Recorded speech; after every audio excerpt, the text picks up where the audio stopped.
Bismillah, Alhamdulillah, selamat malam para murid dan santri juga para pemirsa dimanapun berada. Video ini melanjutkan dengan judul berandai-andai, berhalusinasi, bermitos-mitos ria, berharap-harap ria, beralmah diria, bersatria biningit ria, beratu adil, beravatar, berkrisna, beryesus, beryesaya. Video ini diberi judul oleh guru bukan King of the King, tapi King on the King. Iya, bahasanya terbalik dengan bahasa umum. Apa para pemirsa judulnya? King on the King, ya. Bukan off. Guru memakai bahasa on, ya. Kalau off itu nanti kan tidur. Bahasa ini tidak ada yang punya loh para pemirsa, bahasa ini terbalik. Sejarah bahasa menerangkan Master, Grandmaster, Raja Mahadiraja, King of the King. Tapi guru tidak memakai bahasa yang umum. Guru memakai bahasa apa tadi? King on the King.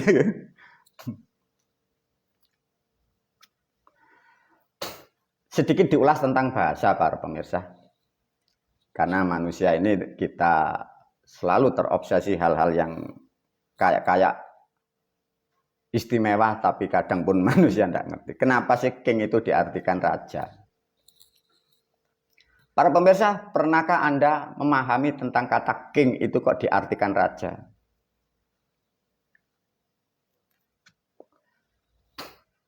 Coba kalian yang sudah banyak belajar bahasa Inggris yang sampai di mana-mana. Mengapa ya king itu kok diartikan raja itu? Guru ngemal paling tidak ada yang tahu. Coba ya, king mengapa kok diartikan raja itu? Bisa menjawab enggak sih? Kadang guru kan sering menyinggung. Para pemirsa kalau di media sosial, kadang para pejabat, kaum elit, kalau bahasa Inggris itu kalau ditanya bahasanya intelektual. Tapi guru memastikan orang-orang seperti itu tidak ngerti apa yang dia ucapkan. Ya coba para pemirsa, video ini kan ditangkap, dibaca, didengar seluruh Indonesia. Dan Anda di luaran sana Anda mampu belajar bahasa yang intelektual atau bahasa Inggris. Aku hanya seorang petani memberi pertanyaan kepada Anda. Mengapa king diartikan raja? Kesimpulannya bagaimana? Kronologisnya bagaimana? King kok diartikan raja?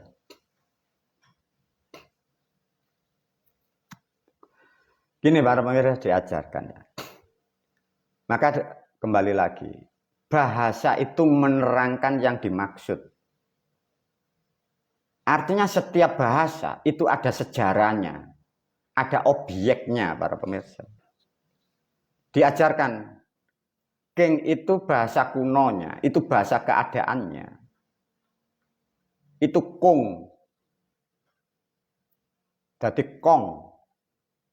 Itu bahasa kuno. Kong itu artinya besar, tinggi, dan luhur. Maka ada bahasa persamaan namanya agung. Agung ini bahasa keadaan atau bahasa semesta atau bahasa keadaan ya, Bu. Kalau sudah sifat itu kong. Dalam bahasa Chinese ada yang disebut ngkong. Nah, jadi Hong Kong. Itu bahasa seperti itu. Maka menjadi bahasa di dunia menjadi King Kong. Itu begini para pemirsa diajarkan ya, karena kembali lagi menciptakan suatu bahasa itu ada sejarahnya. Tidak mudah ya para pemirsa. Kalau tidak percaya para pemirsa, di luar sana Anda di dunia sudah berapa tahun? Belajarlah membuat beberapa bahasa atau satu kalimat. Bahasa dan kalimat ini buatlah yang tidak ada di dunia. Tapi bahasa itu menerangkan yang dimaksud atau bahasa itu mengena kepada tujuannya. Kalau tidak percaya, buatlah bahasa. Kira-kira mampu tidak para pemirsa Anda ya? Nah inilah kadang kita para pemirsa lupa bahwa pentingnya bahasa seperti itu. Sedangkan kita yang dari Jawa, kita sudah diwarisi bahasa yang tidak ternilai. Kembali lagi ya para pemirsa, guru sangat paham dan memaklumi. Karena kalian adalah manusia yang sudah tidak sehat, kata guru kan. Udah dicek up, gila semua. Ya gara-gara agama itu. Kalian tidak sadar, tidak menyadari bahwa bahasa itu seperti itu. Coba, bisakah para pemirsa Anda membuat suatu bahasa atau kata, tapi yang mengandung nilai dari sejarah? Satu contoh. King artinya raja.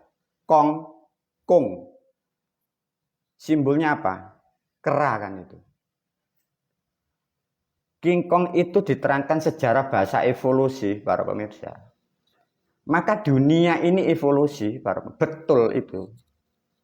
Satu contoh ada teori yang ditawarkan di dunia namanya teori Darwin, kan paham ya para pemirsa. Manusia itu evolusi. Dari tumbuhan menjadi hewan, menjadi binatang, jadi hewan, menjadi simpanse, jadi kera, sampai menjadi simpanse yang tertinggi klasternya. Maka dinamakan Kong. Tatkala sudah sempurna tertinggi ini jadi raja dari kesekian makhluk, kesekian proses sebelum menjadi manusia. Maksudnya di situ. Jadi King Kong atau kera yang diajarkan Darwin itu benar loh para pemirsa. Apakah benar guru? Benar. Cuma itu ditinjau atau dikaji hanya dari nilai fisik. Jadi fisik manusia atau tubuh manusia itu evolusi para pemirsa. Coba bayangkan ya. Dari mulai plankton, amuba, menjadi benih-benih kehidupan yang kecil, menjadi lumut, menjadi rumput, menjadi tanaman yang agak besar, menjadi alang-alang, menjadi tebon, menjadi tebu, menjadi bambu, terus menjadi pohon, menjadi tumbuhan yang besar, menjadi hewan, mulai melata sampai menjadi kambing, menjadi sapi, menjadi kuda, menjadi kera-kera yang terendah, sampai kera yang tertinggi, sampai kera yang terbesar, sampai kera yang tercerdas. Kira-kira berapa miliar tahun? Nah, kalian tidak pernah memahami, tidak pernah mengerti prosesnya miliaran. Itu membentuk tubuh manusia, para pemirsa. Tapi kadang manusia diajarkan seperti itu, kalian tidak mampu. Ya karena tidak ada pendidikan. Kalau ada manusia menerangkan itu, kalian bantah dengan dalil atas nama agama kun fayakun. Nah itu kebodohan kalian, ditipu oleh Quran. Diajarkan dikit nanti sebelum masuk King on the King.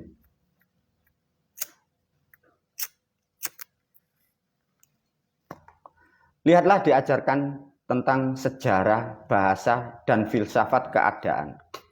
Leluhur di Jawa itu para pemirsa tak ajarkan ya kalian, saya ajari. Sebelum banyak manusia, leluhur kita sudah menerangkan dari suatu password atau keyword atau bahasa itu. Tak terangkan ya. Coba. Semua ada permulaannya. Tatkala Anda tidak mengerti bahasa Jawa, tidak akan pernah mampu. Diajarkan, diedukasi oleh guru. Awal disebut kawitan. Mempunyai bahasa, makanya wit-witan, wiwitane. Maka di dunia ini, para pemirsa, leluhur kita tidak membahas yang lebih dalam. Membahas manusia.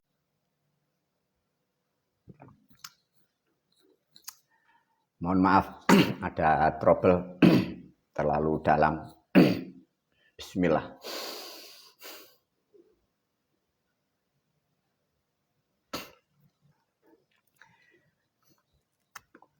Jadi leluhur kita para pemirsa, guru kayaknya di backlist, tidak boleh terlalu masuk ke terlalu dalam ya. Semoga diiyakan ya. Jadi leluhur kita itu menerangkan ya. Permulaan, awal, atau dimulainya. Semua itu dari wiwitane. Paham ya? Wiwitan artinya permulaan. Wiwitane. Tatkala sudah menjadi satu nilai tumbuhan, makanya wiwitan atau tumbuhan, itu disebut, mudah kan Anda? Itu bahasa Jawanya itu enom. Ya. Maka enom itu sudah disimbolkan dari leluhur kita. Enom itu maka disebut anoman. Nah, leluhur kita dunia ini belum banyak manusia para pemirsa. Leluhur kita sudah menerangkan sebagai generasi sudah diterangkan oleh bahasa itu. Bahwa anoman itu leluhur bangsa manusia di dunia itu. Di Jawa seperti itu. Maka enom itu makhluk yang termuda, dimulai seperti itu, sifatnya seperti itu. Maka ada diterangkan di beberapa kitab. Sampai sekarang para pemirsa, ada sandi kalian ikut kuantum. Tapi kembali lagi, pribumi di Indonesia ini Anda yang seakan-akan kayak sangat pandai tentang keilmuan, ngomong kuantum, sing tetek bengek. Pekerjaannya itu loh tahlilan dan istighosa yang diomongkan sekarang anak-anak itu. Teori kuantum, meditasi kuantum, waduh kayak gombal. Satu contoh para pemirsa, di Quran itu ada. Diterangkan bahwa alam dicipta itu kan dengan 6 masa. Di dalam Injil pun juga diterangkan 6 masa. Enom dipahamkan. Enom, anoman, 6. Itu semua bahasa itu jutaan tahun. Itu bahasa leluhur kita para pemirsa. Cuma kalian tidak mampu memecahkan itu. Ya kembali lagi pendidikan tidak ada. Kalian para pemirsa terbodohkan dengan tulisan yang tidak bisa diterangkan. Sehingga sesuatu hal yang istimewa kalian tidak mengerti. Nah sedikit yang dimaksud king, kong, kung. Sama maknanya seperti itu. Maka dikatakan raja itu. Kembali lagi tentang menjelang yang ditunggu manusia. Bisa mengilustrasikan tidak tadi? Yang turun penyelaras dunia. Penyelamat manusia tatkala dunia sudah poranda. Kalau turun dari Islam, Kristen tidak mau. Kalau turun Kristen, Kristen bangga. Yang punya Tuhan Allah tidak mau terima. Kalau turun dari Jawa, yang Sabdo Palon sing seneng sama Sinuwun Semar. Lah yang lain tidak mau. Kira-kira bagaimana solusinya para pemirsa? Bisa berpikir enggak? Kalau sosok ini turun itu, caranya bagaimana? Diedukasi, diperkecil dunia ini permasalahan ya. Dunia ini permasalahan hanya 2 kitab atau hanya 2 agama. Islam dan Kristen. Sampai perang seluruh dunia gara-gara 2. Tapi kedua-duanya agama ini sangat kuat di Indonesia. Artinya kira-kira turunnya di mana? Nah di situ ada yang disebut Ratu Adil. Untuk berbuat adil dan seadil-adilnya. Agar tatkala yang turun di dunia yang menyelamatkan dunia, menyelamatkan manusia, tidak menyinggung Tuhan Allah, tidak menyinggung Tuhan Allah, tidak menyinggung Tuhan Sang Yang Widi, tidak menyinggung Yang Musemar, tidak berbenturan dengan keilmuan. Caranya bagaimana untuk menyatukan itu? Bagaimana para pemirsa?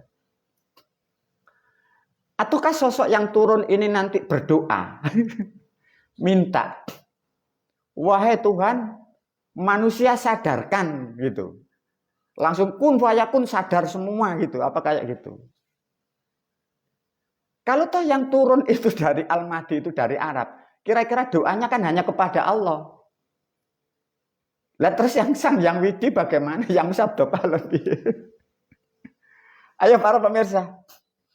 Diajak berpikir, beri komentar oleh guru. Gimana caranya? Tuhan Allah tidak tersinggung, Tuhan Allah tidak tersinggung, Sang Yang Widi tidak tersinggung, Yang Musabdo Palon, Yang Musemar tidak tersinggung, kaum intelektual bisa terima. Cara untuk menyelamatkan manusia, caranya bagaimana? Karena ini sudah masuk bulan-bulan terakhir, bulan Desember tahun 2023, momennya di tahun 2024. Kembali lagi dimatangkan oleh guru. Prediksi yang ditulis kitab para pemirsa, guru hanya memberi nilai 99% terjadi. Yang satu guru tidak bisa menerangkan. Karena itu haknya semesta. Tinggal kapan dan kapan guru tidak bisa. Tapi tanda-tanda semuanya sudah dianalisa guru. 99% terjadinya suatu peristiwa itu. Tinggal nanti bagaimana, kira-kira caranya bagaimana. Ayo para pemirsa, enaknya gimana? Kalau ada sosok seperti itu, enaknya gimana? Konsepnya bagaimana? Bisa berpikir atau tidak para pemirsa? Kalau tidak bisa berpikir, diberi edukasi.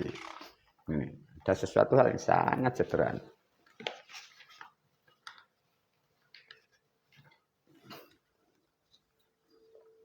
Ayo, pemirsa.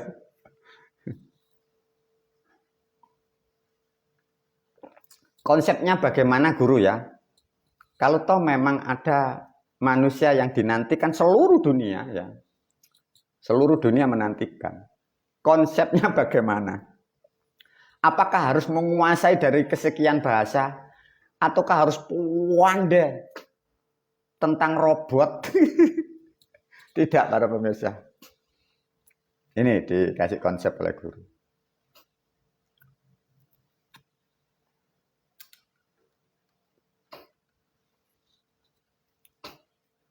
Nah inilah para pemirsa.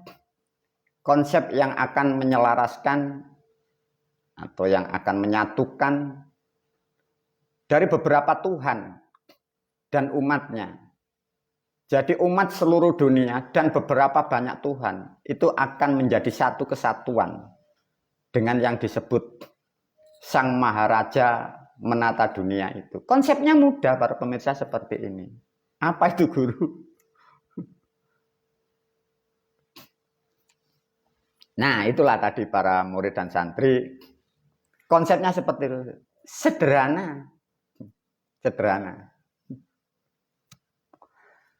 Namun untuk konsep yang akan terjadi agar terutama ya.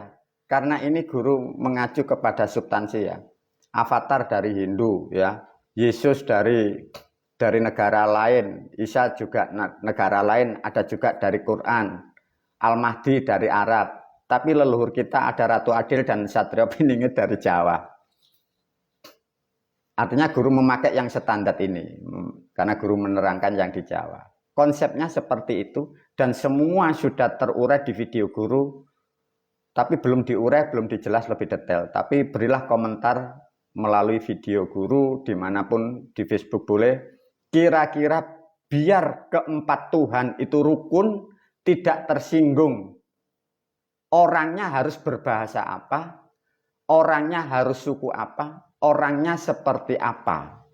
Ditunggu, guru akan menganalisa ratusan mungkin ribuan komentar. Kalau belum banyak, nanti dianalisa guru tidak diajarkan. Dan guru pun akan sementara standby. Guru mempersiapkan ekonomi dulu, tapi kalau 2-3 hari komentarnya sudah banyak, guru akan melanjutkan dari gambar yang dicuplik tadi. Itulah yang akan membuat dunia, baik terutama Indonesia, menjadikan sesuatu hal yang istimewa. Wabillahi taufiq wal hidayah. Assalamualaikum warahmatullahi wabarakatuh.